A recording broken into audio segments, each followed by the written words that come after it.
Welcome to the Five Guys podcast. Today we are recapping Monday's episode, a intense one, a little bit intense. I won't deny that it is a little bit intense, but we're going to continue this conversation on whether or not it's better to, survive or thrive in regards to living in a high cost of living area or maintaining where you are now and just going with the flow, a little bit cheaper area. We're talking with Chris today. Howdy, Chris. Howdy, howdy. Hey. Welcome back. Oh, man. Absolutely insane Monday podcast on whether or not you are gonna are you staying or are you going? That's the real question here, the ultimate question. Not a simple yes or no, though. Not yet. No, unfortunately not. Yeah, I mean, if our listeners haven't listened to the Monday pod, I would definitely recommend on this one listening. Most times you can just come into Five Friday feedback and know what's going on, but today I would definitely listen back to Monday's pod. Yeah, I mean, the question really came down for me and my wife of, is it worth us leaving Arizona, leaving the life we built, all the intention we put behind where we currently are in life, being financially independent and preparing for our kids so that I could be home with them as a stay-at-home dad, while still financially thriving as we are currently. Is it worth throwing all of that away, in a sense, in order to move back to San Diego to be closer to family, closer to loved ones? And today we should continue to explore that topic. I know a lot of people, they suffer with this. This is always a decision. Should we move away in order to live a better life? But that means we have to move away from people that we love, people that we know, all that we've known our whole lives. Or should we just stay and grit our teeth and bear it? I think the hardest thing for most people is that most people don't have a choice. But I would argue that you always have a choice, even if it's harder for some people than others. Yeah, absolutely. And I think something that you said in there, it kind of gave me little insights on your perspective on how you're feeling with this move. And you said, you'd be throwing away everything you've worked for. I think that's very interesting in it. And I know your heart wants to go, but the mind wants to stay. The wife is all in. I think if you could change how you saw it versus throwing it away versus, no, I went to Arizona for character development.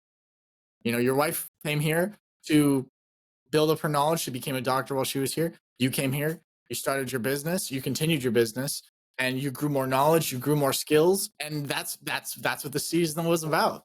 This is what this chapter was about. I don't think if you move back to San Diego, that you'll lose all of your skills. You're not the same person. Like, you're still going to be the Chris Monza. Like, you're still going to be the man. No doubt about that. So I get the feeling of, man, like, we lived all of this time, like, we're going on trips now. Life is great. And we're trying for kids, and might have kids soon. So it's like, this is great. And you want to be a stay-at-home dad. That's great. I love that.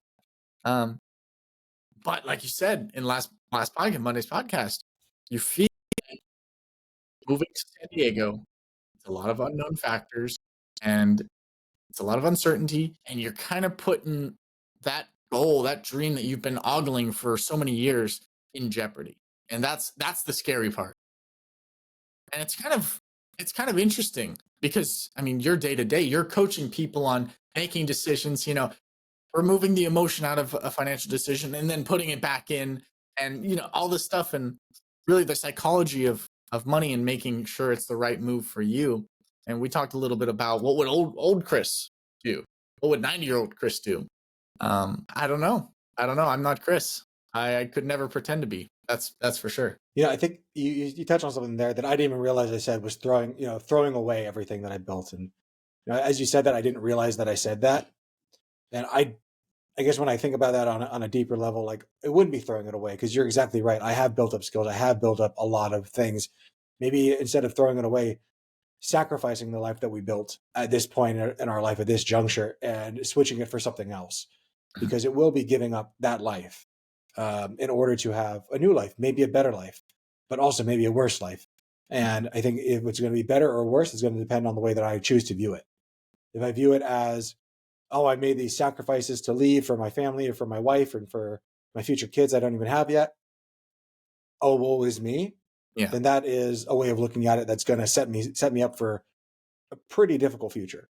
Or I can look at it from the other point of view. The other story I can tell myself is we chose to make this decision to give ourselves and our kids and our family the best life that we could. And yes, Mhm. it was a sacrifice, but it was a sacrifice worthy of the pursuit of doing it. Yeah. So both of them are correct simultaneously. And I think that's the hard part for people to realize as they move through life is that you can have two truisms. As we were closing out the podcast on Monday, I kind of thought of the story of Hercules and Hercules' rise to become a god. He could have taken the easy path. He could have just been ordained as a god, lived on Mount Olympus, and never had to work. But in order for him to become the strongest god amongst the gods of the Olympians next to Zeus, he decided to go out and have his trials and his tribulations to come back being worthy of that. And that's kind of the way I thought about when I moved to Arizona. I went through these trials and tribulations that got me to be financially independent and really built me to the time that I am now. And I could either continue to live that life and not have to strive, not have to keep on working and just, be happy, or I could put myself back into that lion's den by going to San Diego and continuing to grow. So I guess as we kind of talk through it and as I'm saying it right now, it almost seems like moving to San Diego would be the harder choice. Mm. And like we say on the podcast a lot, easy choice, hard life, but hard choice, easy life. So maybe it does make sense for me to move back to San Diego, make that harder choice now that will set me up for a better life in the future. Because right now it seems scary to me because I know the life that I have and I know that it's easy. Mhm. Like shit, I have to go and create ways to make my life harder. I go to jujitsu, I cold plunge, I do all this stuff to make my life harder so I don't get soft. Maybe moving to San Diego will force me to stay hard. Not, and I won't have to continue to put myself through ordeals um, to be tougher. Oh, absolutely.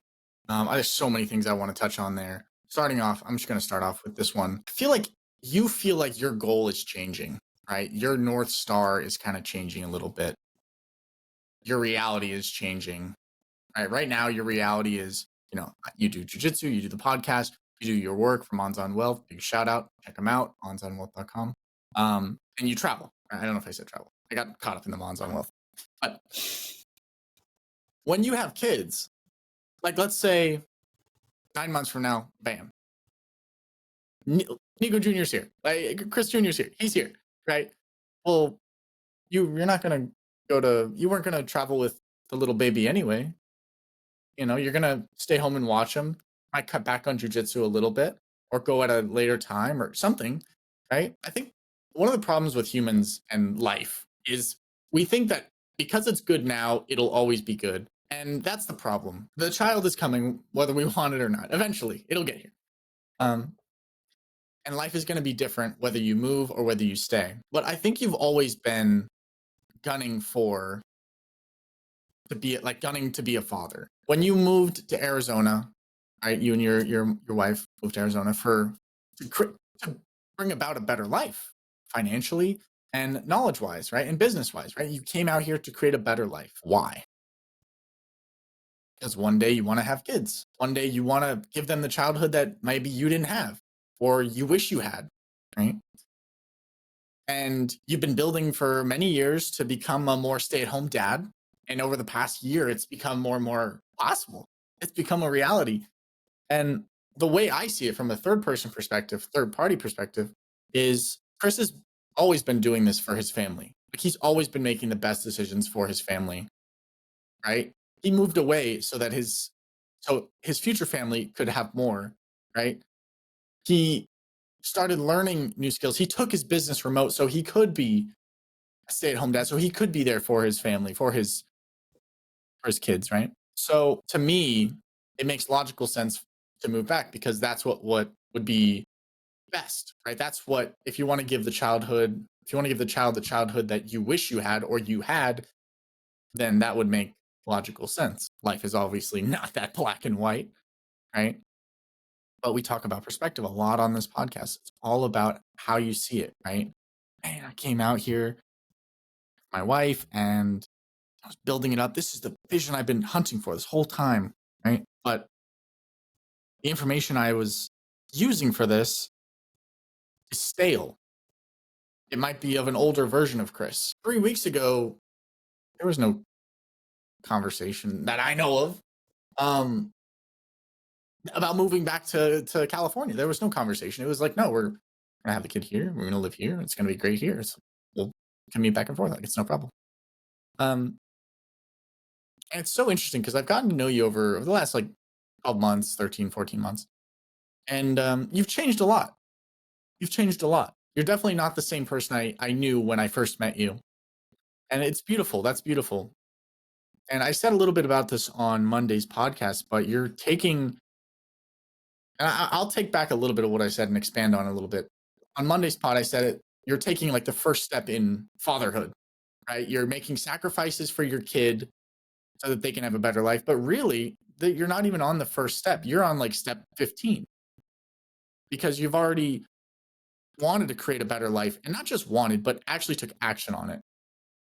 It wasn't just man, I would love to just stay home and be with the kids when they're younger. They're so important at that age. I want to make memories with them, Like, no, you actually like went out into the world, say, this is the plan, this is the goal, and this is what I'm going to do. And you did it. And you're here now. Now we're just waiting on, whenever the kid gets here.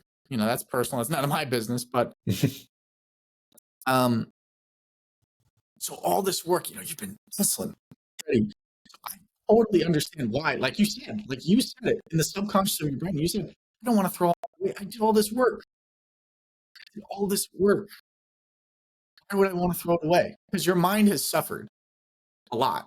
It suffered through jobs. It suffered through everything it took for you to get here, right? The heart hasn't really suffered that much.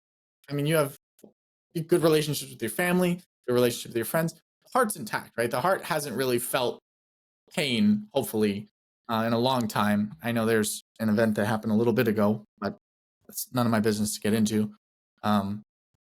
So the heart, I know we talked on Monday, the heart wants to go, and your wife's all in, right? But the mind is still like, there's too much uncertainty, there's too much danger, there's too much fear, and you're the type of person that runs towards fear, but not blindly. So what I'm kind of not worried about, what I'm curious about is knowing that you're scared, and knowing that usually when we're scared to do something, we should do it. We're just missing that little extra piece. So do you think you need more information to make a final decision? Or what do you need to make a decision of, should I stay? Should I go? What's best for the future of your family? And also, I just want to pause you real quick. I got to say this real quick too. Also, just because you say no now or yes now, or just because you say no, I don't want to move to California now, that's fine. Who's to say you stay here for a couple years, you got your kid, wait till he's like 2-3 years old, and then move. That way you can still do what you're doing now and please your wife and please yourself. And, it's like, there's so many options on the table. I just want to put that out there before I lose it. I had to get that out, but please, what were you? Yeah, I think that's a wonderful option, and that's kind of where I'm thinking is like, yes, we can move back to San Diego when we're more ready. I want to come. We left San Diego, and we moved to Sacramento. Then we moved to Sacramento to here to Arizona. We never were like in a position of strength when it came financially. Like we were for a long time. Like yes, we were saving money, and or I was saving money, and I was trying to like build towards something bigger. But after like a decade of all that work, it's finally accumulated to come to where it is now. And I think, from a Buddhist standpoint, the only thing in life is change. The only constant in life is change. And at this point, I fear that change. And just like you said, like sometimes you stand on the precipice of that cliff, of that jump, and like I have to just jump blindly into the shadows and hope that there's something else there to catch me.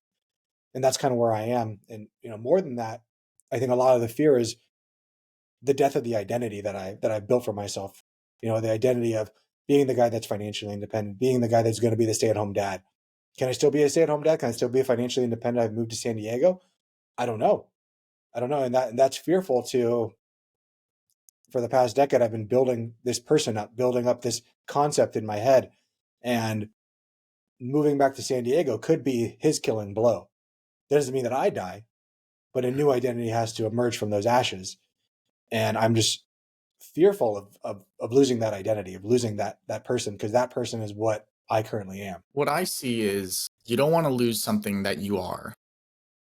But if you were to lose it, that's fine because it's not who you are. It's you've built the person who can become a stay-at-home dad. So even if pressure is put on you, even if financial strains are put on you, you've already done it once. It's not like a magical thing. It's like, I don't know if I can do it. It's like, no, you've built the person that can be a stay-at-home dad.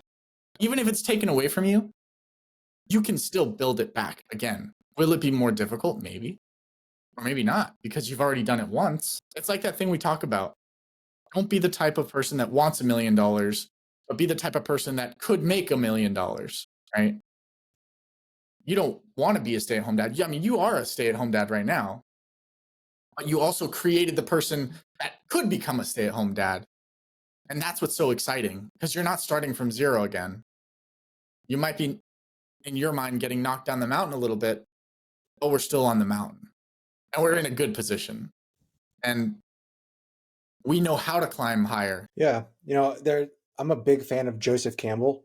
He wrote The Story of Myth. He was an American novelist, but in the book, The Story of Myth, he talks a lot about the hero's journey and how all of life and every hero, every story, Star Wars to Lord of the Rings to whatever story, you always start with a person at where they currently are and they're in the known, the world that they know. And then eventually they get a call to adventure. And all people in this story, from Luke to Frodo to his uncle Bilbo, they all feared that and they fought against it because they know the known. And in order to progress, in order to have these concentric circles of starting somewhere, falling down, this recycle of rebirth, and then eventually going back and going to where you now are, but on a higher plane of existence, you do this over and over and over again. I kind of see myself at that precipice of this is the new journey that I can go on. And am I going to be taking a step back in some ways? Yes. And am I going to have to go through trials and tribulations and eventually a death and a new rebirth of who I am in order to make that new whole person of whatever it is? And then maybe at some point I'll even fear going back to the known because I like being in the unknown. I like that growth. But eventually you have to go back into the known in order to, again, go to a higher plane of existence. In my head, there's a circle and then like an arrow of like where I am now. And like if there's a full circle and then it ends right above where you currently are, I'm like, 20%, 10% into it. Yeah. But it's scary to have to do it again because I've already done that circle so many times over and over and over again. And I felt like I finally made it to a point where I don't have to go through that circle again. I'm financially independent. I have built an amazing life by going through that over and over and over again. And now it's like, am I willing to put myself back into that fire? And, to your question earlier, like what's holding you back? The more I think about it, like nothing. It's just fear. That's the only thing holding me back. Yeah. It's straight fear and like the desire to keep things constant and keep things from changing when I know logically that the only thing is change, that we're going to go through life. So it's just tough to like sit there on that precipice again and be like, oh, damn it, I have to do this again. Yeah. Yep. And also know that like by doing that, that's how you're going to grow. It's the only way to grow. We can't grow in isolation in our own rooms. We got to be out there. Like you said, putting ourselves in the fire. It's the only way to sharpen a sword is to put it in the fire. Yeah. And the effed up thing is I know it's not going to be as bad as I think it is. No. I know that I'm going to habituate immediately. Same thing when I do the cold plunge every fucking day. I look at that thing for like 30 minutes, like I don't want to do it. And then the moment you're in there and I'm like, I've dunked my head now and like, I don't want to do it. And then the moment that I finally dunk my head and I come out, I'm like, it wasn't as bad as I thought it was. No. Like, and I know that I do it every single day and I have to negotiate myself every single day. And that's where I kind of am in life right now. Do I uproot everything that I've built in order to go into the unknown? Yeah, I mean, we could break it down even further. It's like, well, what do you feel is going to be broken down? What aren't you taking with you to San Diego? Because your business is going to stay intact, correct? You're not ending your business. Yeah, I just have to open up a new LLC formation in California, which is no big deal. I guess the big thing is, we lose the house, we lose the comfort that we know. Every single day I wake up in a house that I love. I walk out, I take my dogs outside, go on bike rides. Like I know the neighborhood. I've been here for 5 years or whatnot. Like my room is right over there. My guest room's right over there. Like the door to this office is right over there. Like I know my kitchen, I know everything. And now it's just the fear of going into something new. But I know that regardless of what happens, I'm going to be okay. But it's still fearful to make any change, I think, in all aspects of life. And I think even if our listeners being real with themselves, while I may sound like I'm bitching, and you're exactly right, like I am bitching, like I'm afraid. And I think that's okay to Yeah. express that. Yeah. But also know that just because you're afraid, that doesn't give you permission to stop. You know, the danger really is real. I could lose a lot by moving back. We could end up having to move in with my parents if things went really, really wrong. Like all that is real, but the fear that I'm having is a choice that I'm making right now based off the story that I'm telling myself. Mm. And I think the biggest realization I ever had was the only difference between anxiety, fear of the future, and having hope for the future is the outcome of the story you're telling yourself. And right now I'm stuck in a loop of telling myself a story of we go back to San Diego, things go wrong, you know, it costs more money than we expected. My wife loses her job. We end up burning through our savings and now I have to go back to work and I can't be there with my kids. Could that happen? Yes. But what could also happen, another story could be that we move there, everything's great, my wife gets a raise, we find a house that works for us, you know, the housing market corrects or something like that, and we live happily ever after until the next thing comes. Both of those stories currently, like Schrodinger's cat, are simultaneously true. And until we look inside that box, until we actually move forward, can we see which way is going to be right? Absolutely. And either way, like I'll be okay, but it's still Yeah. scary to stand at that precipice. Yeah. I think that's one of the things that when it comes to fear, in most, like 99% of scenarios, right? Whether you choose to go or whether you choose to stay, you're still going to be alive. You're going to be alive. You have your life, you have your breath, you have your vision, you have your arms, your legs. Like, what are we talking here? Wonderful wife, wonderful animals. Fear is such a powerful agent. I've spent a lot of time in my life trying to figure out how to remove it, which is silly because it's the most natural instinct. I would say one of the most natural instincts a human has, an animal has, fear. And like Chris has been saying, it's all about perspective. Danger is real. Fear is in the mind. Could things go bad? Sure, sure. And things will go bad. Definitely. It's gonna cost more than you want. You're gonna hit speed bumps. If you moved and it was smooth, I'd be like, buy a lottery ticket. Because that's pure luck. Right? But just because you stay doesn't mean things are gonna stay exactly how they are. Like you said, the only thing continuous in this world is change. The only difference in this scenario is whether or not you are the driver of change or you're the passenger of change. Yeah. Yeah, it's crazy. I'm thinking back right now to our cognitive biases episode where I taught you the 25 cognitive biases, and right now I can see so many of those cognitive biases in myself. Yeah. You know, the fear of change, the wanting to hold on to the things. You know, I think the biggest thing that I'm feeling right now is human beings, we're all innately lazy. We want things to remain constant because we don't want change, because change is calorically difficult. It's Yeah. calorically expend. It takes a lot of caloric expenditure to do that. And historically, we all grew up with a calorie deficit. For the first time in human history, we don't have that, and that's why I think I have so much fear. Is like I have to now expend myself and go out into the wild and to learn a new skill, to do new things. When I could choose to stay here right now and not have to do that, I could lay in my bed all day if I wanted to, and my life would remain the same for the most Mhm. part. But if I move to San Diego, that may not be the case. And I think I just have to be okay with that's okay. Yeah. David Goggins or it looks like you were going No, to no, go for finish. it. Okay, I was going to say, David Goggins, I was watching a podcast he was on, and the interviewer was like, well, you train every day. Like, when does it end? I mean, you're multiple best-selling books, motivational speaker, motivated millions, Navy SEAL, ultra marathon, accolades, artist. Because when does it end? And the most chilling thing from a guy who's accomplished so much and who has been a disciple of discipline. And he says, it never freaking ends. It never ends. It's a constant pursuit of a better version of yourself. And laying in bed feels good. I won't deny that. I've done it. It's pretty nice. My win of the week is tied to laying in bed, genuinely. You'll see it at the end of the podcast, but it feels good in the moment. First time, second time, third time starts to wear off. Fourth time, you start feeling negative. Fifth time, you're like, I can't stand being this lazy. You start to hate yourself. You know how it is. Yeah, I've been there. Yeah. And I told you this last podcast. I'm like, you're a fighter, man. Who out here is doing cold plunge willingly? Not that many people.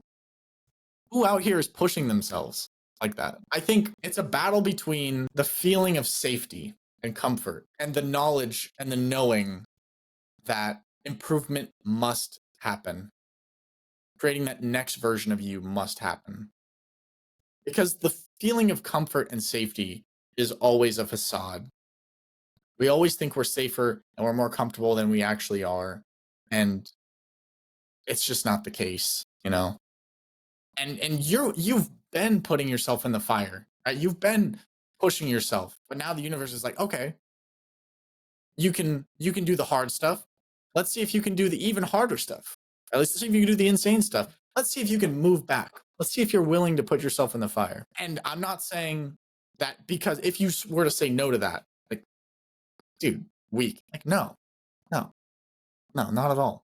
It's hard to stay here. It's hard to stay there. They're both have challenges, and it's not even like pick your poison, right? It's just this is the battle of life. You know, what do you want out of your life? I know for so long you hunted for that autonomy, and you have it. I mean, you finally got the pinnacle. Most people don't get this. Most people are 65. Some of them retire, and they're like, I still gotta work a part time. You know, it's like I'm not really free. I mean, you're free. You're there. So your fear is I don't even know what it's justified. It's justified. That's the damage. That's the worst part about it is both of us know that you need to put yourself back in the fire. But the problem is the fear is justified. Yeah, and that doesn't mean just because it's justified that it isn't still a choice. So, I think a lot about what would I regret? When my kids are 18 years old, when I look back on their life, I just look back like when they're 10 years old. When my parents eventually die, what will I regret the most? Will I regret not giving my kids the ability to know their grandparents, not giving them the ability to know my sister, their aunts, my cousins, their kids, to know their cousins? Will I regret that, or will I regret, being able to having an extra few $100,000 in my investment accounts, not having to work? Because both things are true. If I move back, I may not be able to give my kids the experience of their dad being home with them every single day and being able to make that choice. But maybe I can give them better memories of them being there with their grandma and their grandpa, and being able to spend the time with their grandma and grandpa like I got to spend with my grandma and grandpa when my parents had to make that choice to be there. Would I have chosen to be with my parents rather than my grandparents? Yeah, maybe. But I have those great memories with my grandparents that now that they're gone, I look back on those with the utmost of importance, like of how big those things were. And yeah, I think it just comes down to like, what are you going to regret most? When you look back on your life, what are you going to regret most? And I think that I will regret substantially more making this easy choice of staying here. And it wasn't an easy choice. I've worked hard to get to this easy choice. Yeah.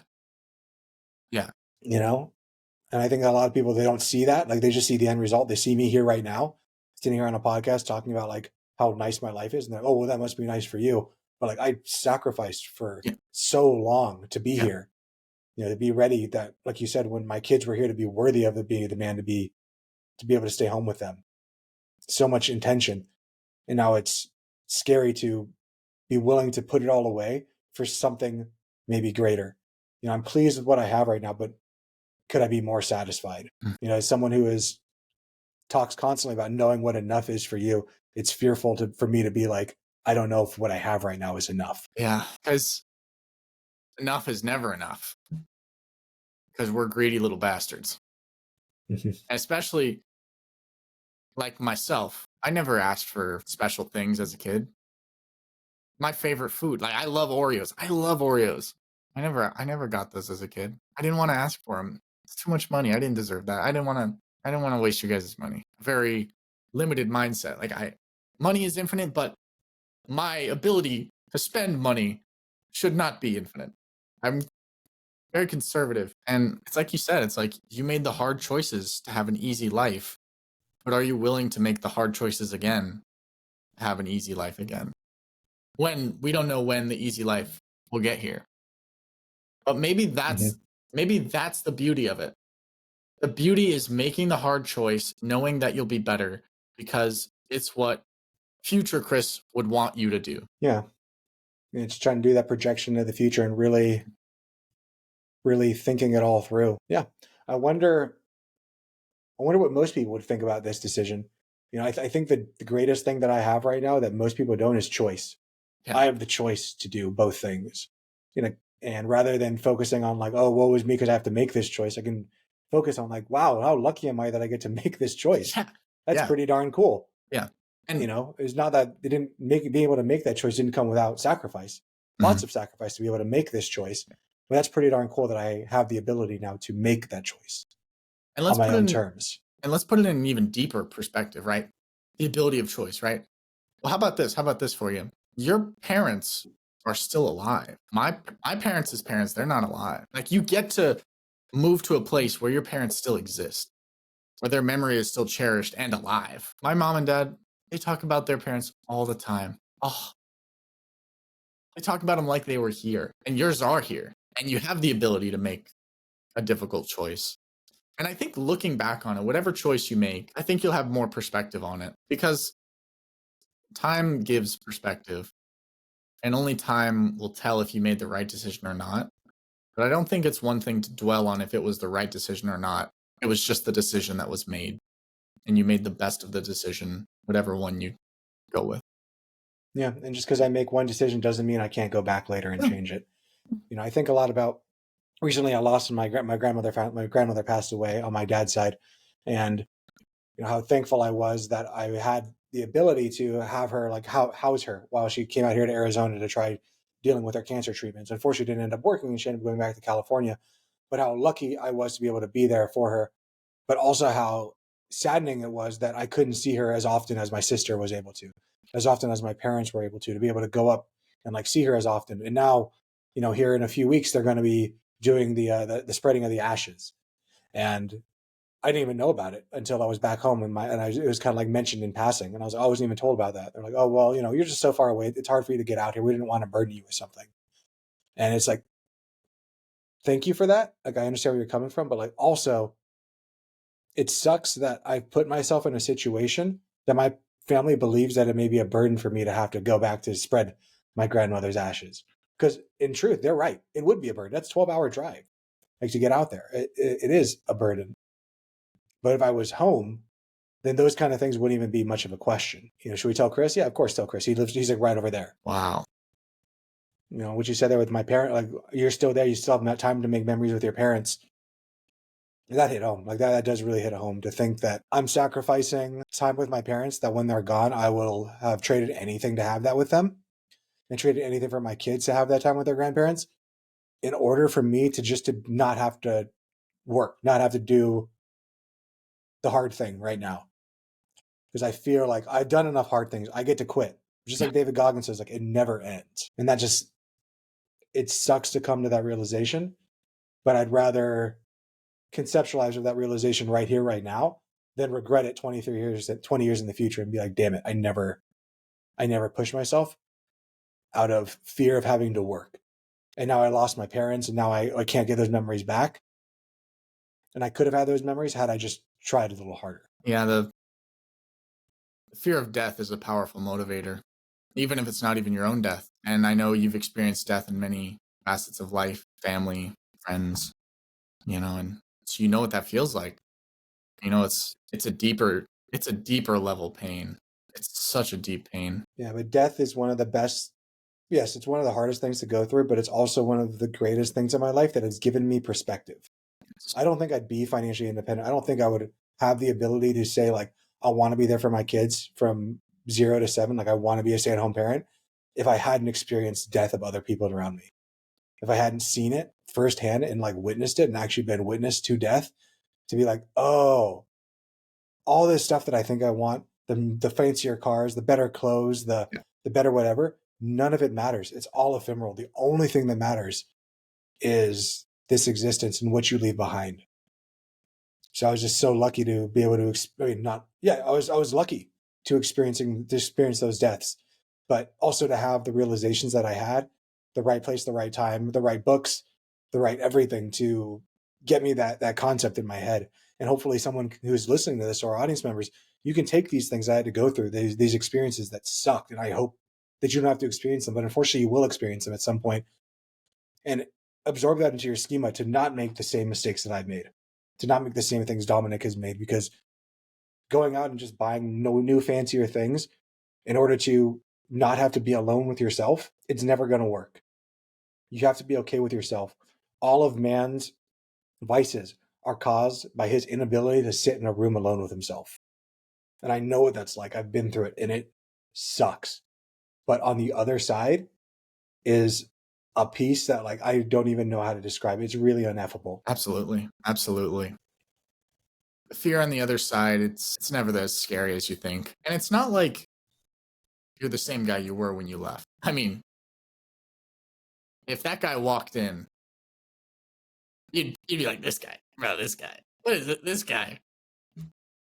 Just like how I would if six, I guess 20, what are they, 20-year-old me walked in, I'd be like, oh, this guy. Yeah. And maybe I needed to leave California to go and try to create this life in order to come back, in Yeah, order to come back from a position of power. Because just being home with my family this past weekend made me realize like how quickly I fell into some of those old patterns yeah, that I grew up with, just being inside the same house, being in the same community, being in all those things. And maybe had I stayed there, I would have never pursued financial. None of like everything that is right now would not have happened. Like I can guarantee that like it wouldn't have happened. So 100%. maybe by being able to leave, go into the forest, and I can come back and be able to guide other people. And especially, I have a lot of family members that are still really struggling, and I know that they look to me like, wow, he has it all figured out. Like, good for him. It must be easy for him because they don't know all of it. But I can go back and I can help them to get through that kind of stuff. The same thing we do on the podcast for our Yeah. listeners. No, I agree 100%. 100%. It is so difficult to change in an environment where you've spent your entire life in. Sometimes you need that new experience. I mean, you're a powerful person, but I mean, you've talked about it on the podcast many, many podcasts ago. When you go over to your mom and dad's house, they got candy all around, snacks. And you're Yeah, I not ate a so many snacker. freaking Pringles this Yeah. past weekend. Like, Yeah. You're not a snacker. You're like one of the most disciplined guys I know when it comes to food. Like that's not your deal. But it's the environment. It's the reinforcement of, oh, it's all right. Yeah, just have a snack. You want a snack? It's like, I don't want to be rude. It's there.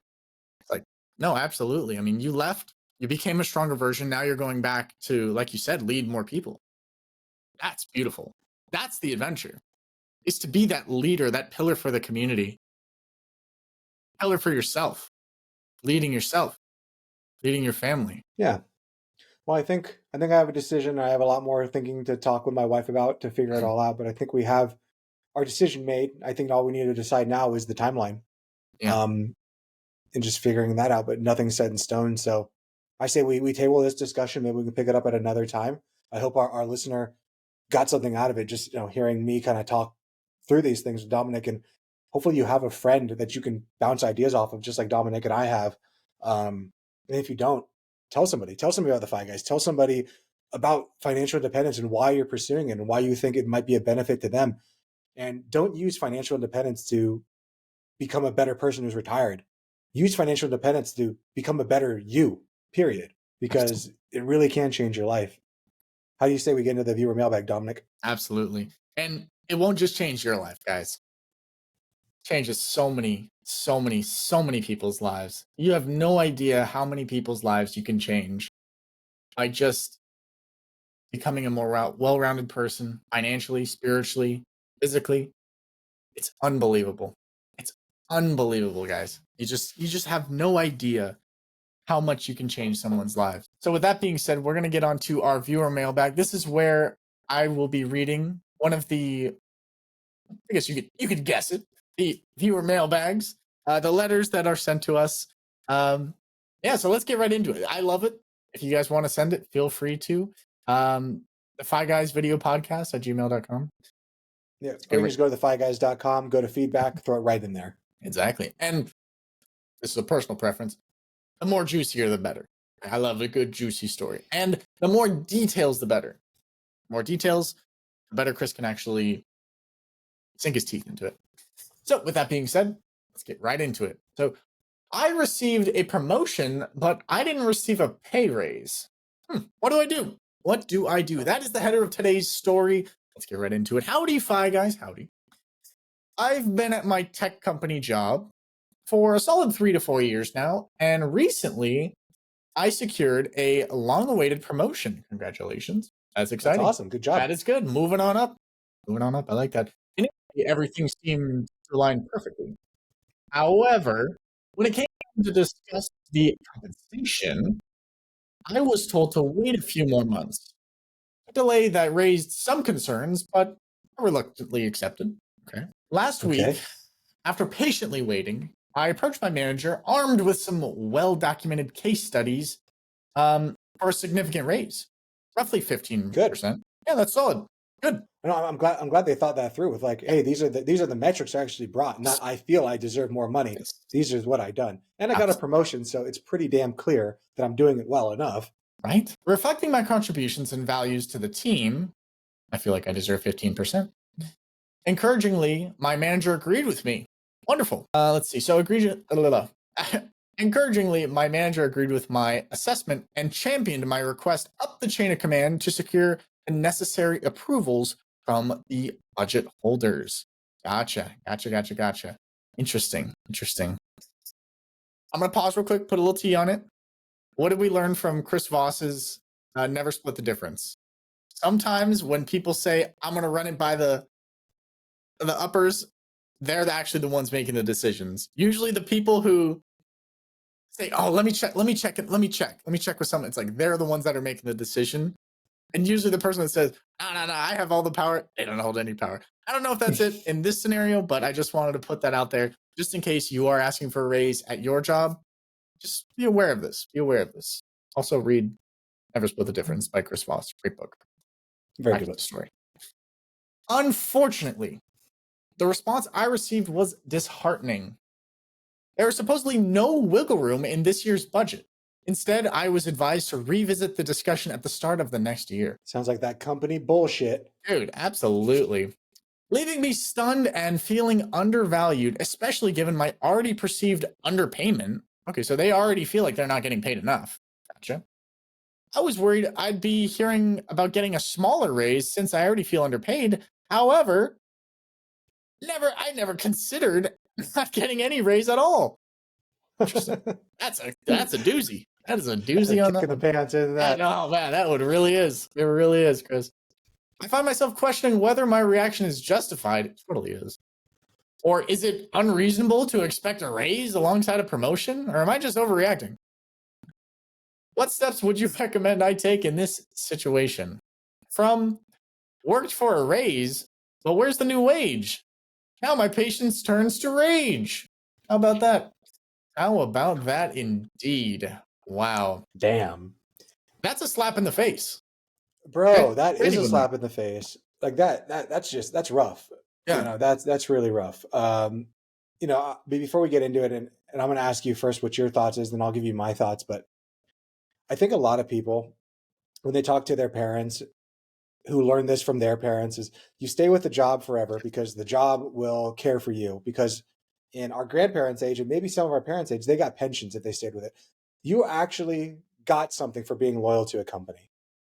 But nowadays, you're not getting that pension. No one's getting that pension with the exception of government workers.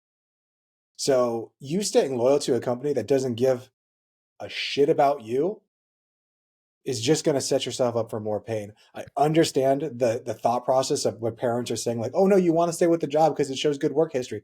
I get where they're coming from, but also we live in a different world than we used to. Staying with a job that doesn't care about you doesn't mean anything. We can look at so many times in history where someone stayed with a job longer than they should have because they were perceiving, oh, one day I'll get a pension, one day it'll all amount to something. And they cut them because at the end of the day, business is about making money, not about your feelings, not about how hard you worked. They'll Absolutely. cut the best person in the world. Yep. I've been there where they have cut the best person on the team. I was the best person on the team, and I got cut because money came first. And if you Yeah. bring someone in who pay them less, it just makes financial decision. Like, I get it. Not saying it's right, not saying it's wrong. I get it. So now, what would you do if you were in this situation? So much to unpack. I mean, you hit it directly on the nail. That's exactly the direction I was going to go for. You know, loyalty, so important in the last generation. This generation, there's zero loyalty. If you don't know, here in Arizona, there's an absolutely tragic, unbelievable story that dropped a few weeks ago where a woman died at her desk and nobody thought there was anything wrong for 3 or 4 days. Unbelievable. Disgusting, disgraceful, unbelievable. Right there in the cubicle. Horrible. I agree with what Chris is saying. As humans, we want to show loyalty to the company, right? Me personally, I'm about to get transferred to a new location and I have taking interviews elsewhere, right? And I was telling my manager about this. I'm like, you know, would you be mad if I transferred? I don't want to upset you. I don't want to rock the boat. As if it's like I'm taking from his personal pot, right? Like, would you be mad? And he hit me with something that I didn't expect. He goes, you know, you got to do what you got to do. You got to do what's best for you. I get it. No problem, man. No problem. I'm like, really? He's like, yeah, no problem. I'm like, cool. It's weight off my shoulders, right? I put in for the transfer. I didn't get it. They gave it to someone else. That guy fell through. I was up next in line. On my day off, I get a call from him. He says, hey, looks like that transfer you wanted to get, we're going to just open up. I'm going to run you through it. I'm like, wow, that's awesome, right? 3 to 4 years. I like that. That's loyalty. I like that. I would leave this company. I would say, dude, I would start looking for jobs immediately. Oh, yeah. 100%, without question. One thing is giving more responsibility at your job and a promotion without a pay raise. That's just not okay. That's not okay. To say it's disrespectful, that's an understatement. It's not my fault that the budget is tight this year. Who are these people running the budgets? I don't know. Give me more. Yeah, If do not, you even maybe you want to stay can. at a company that's like that? That Yeah, like that exactly. can't balance our budget? That just like, oh hey, you have more responsibility now. Yeah, It's not not, just more responsibility, like, hey, we're gonna stay the same job. I just need you to start doing like this other spreadsheet. It's like, hey, now you're got a promotion, you're in charge of more people. Like you are 100% taking more responsibility. And they're just like, but it's not in the budget right now. So you just work for free. And next year we'll deal with it. I'll guarantee you what's going to happen. Next year they're going to be like, hey, in the next few months. I've been in that job before where they do that bullshit. 100%. And maybe you don't want to move, right? Maybe you don't. Maybe there's some other things you can negotiate for. We did a whole podcast on increasing your income, right? Now, what I'm about to say isn't going to increase your income. But what you could do is since I'm not getting any more pay, could I get an extra week, maybe 2 weeks off per year? Maybe that's something that they can kind of do, right? While you also probably look for other jobs, right? And you go to the next job, you're like, hey, I'm getting a 3 weeks off per year or however, I don't know. And this is my pay, but this is what I'm trying to get. Like pit them against each other. That's what I would say. That's what I would do. You probably have loyalty to the people in the company, right? That's what I find, right? I don't want to turn my back on the people. I have creative memories with these people. I work with these people. They trust me. I trust them. It's like, I don't want to turn my back on them. It's like, oh, you're going to do what's best for you. And that's the best way. Honestly, maybe I'm wrong. Maybe you can fact check me on this one, Chris, but the best way to increase your job or increase your income is to move to another job. Correct? One of the best ways. One of the better ways. One of the fastest ways, typically. Yeah, Fastest, typically yes. when people move, it's usually a 3 to 4 pay pump. Mhm. If they leave for a different job, 3 to 4%, which can really add up. If this was me, Mhm. First off, they asked the question like, "Am I being unreasonable by being upset?" No, I'd be freaking livid. Yeah. So no, you're 100% being reasonable there. Um, if this was me, you now have a new promotion that you can put on your resume, a new title with new experiences that you can throw on your resume. And when you apply for jobs, like I know they often ask, like, what are you making at your old job? You don't have to tell the truth. Like, they're not going to call anybody and be like, wait, what was the pay? Like in Arizona, in most states, that's actually illegal to ask. Yeah. Most companies, all they can say is, yes, that person worked here between this state and this state. And they had blank position. So if it was me, again, you're in tech. I don't know what the industry in tech is right now. I know there's a lot of companies as money is interest rates recently went down, but money is still more expensive than it used to be. A lot of tech companies are pulling back. They're firing people. I know Google recently had a huge layoff. I don't know what tech company you work at. I don't know what type of tech It might worker be you are. printers for all we know. There's a Yeah, I don't know. It could be printers. who knows? Yeah. Yeah. It could be .com matrix. I don't know. Yeah, we don't know. It's probably not. I don't know. It's probably not Apple or something. I don't know. Who Yeah, knows? I don't know, but I would look at saying like, I don't know how quickly you can get another job. Yeah. But I would definitely start looking right now with the new title that you have. Another option can be if you want to stay with this company for whatever reason, and I think they've shown you their character and who they are. But if you need to, and this probably already should have happened, is if they don't have the budget right now, I would create a contract that says I want to get retroactively paid for all of the time that I have gotten this promotion from the date.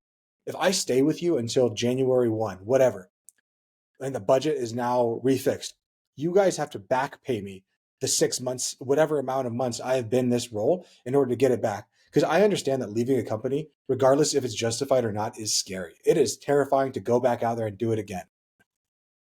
So you can always use that as an option, as like, hey, maybe I can stay here.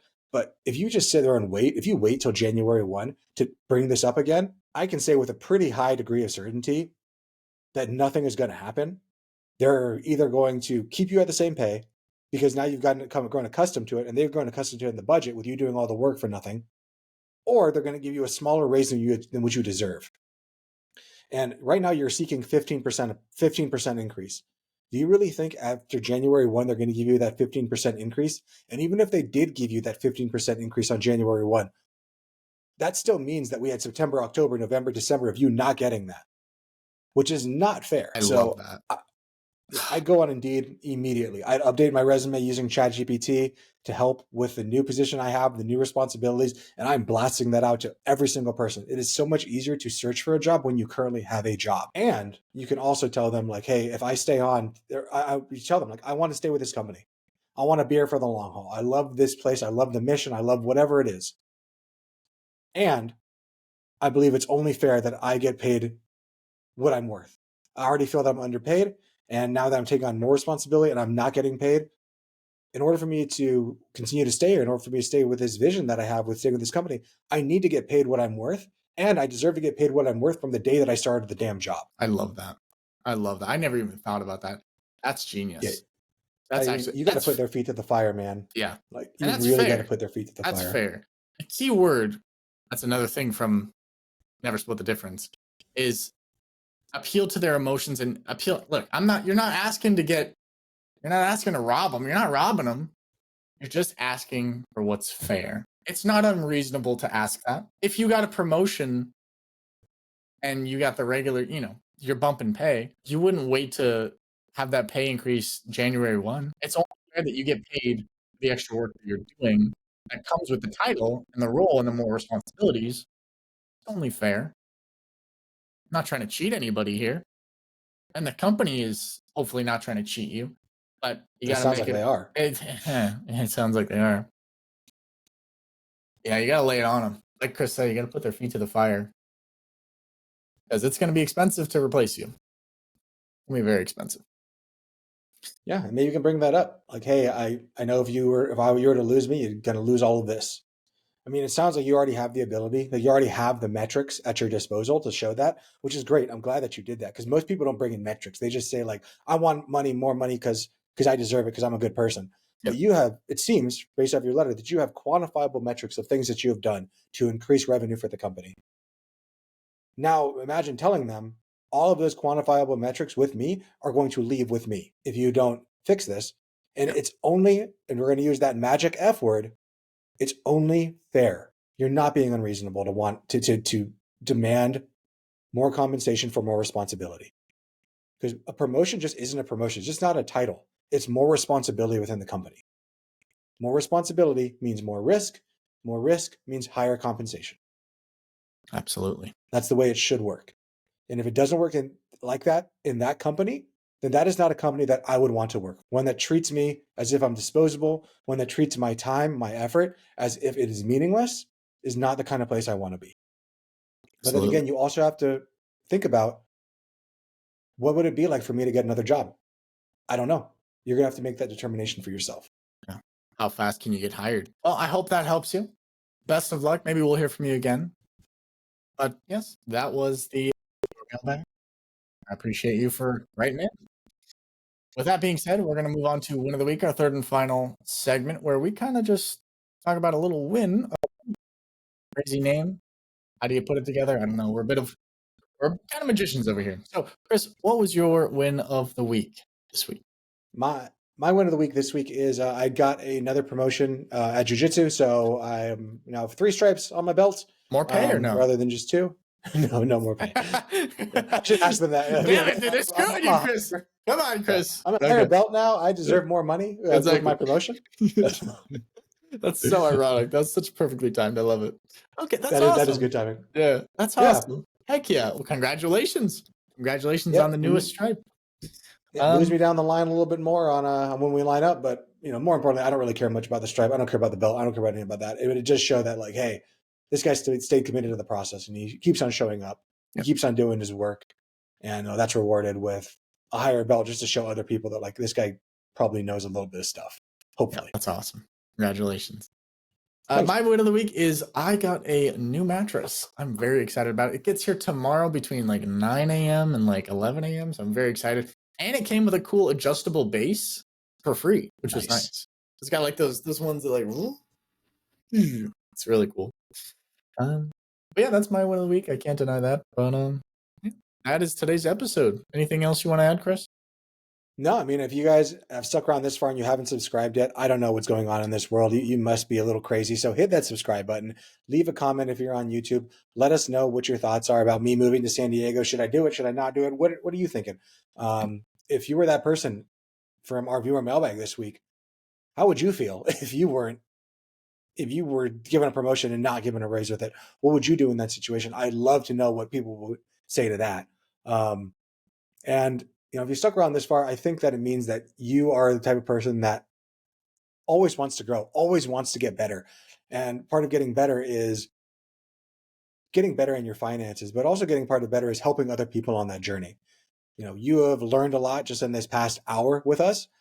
Now let's go on and tell a friend about the Fire Guys. Bring someone along for this journey because you're a good person and you want to help people to be just like you, be financially independent, be free from the grind, the 9 to 5.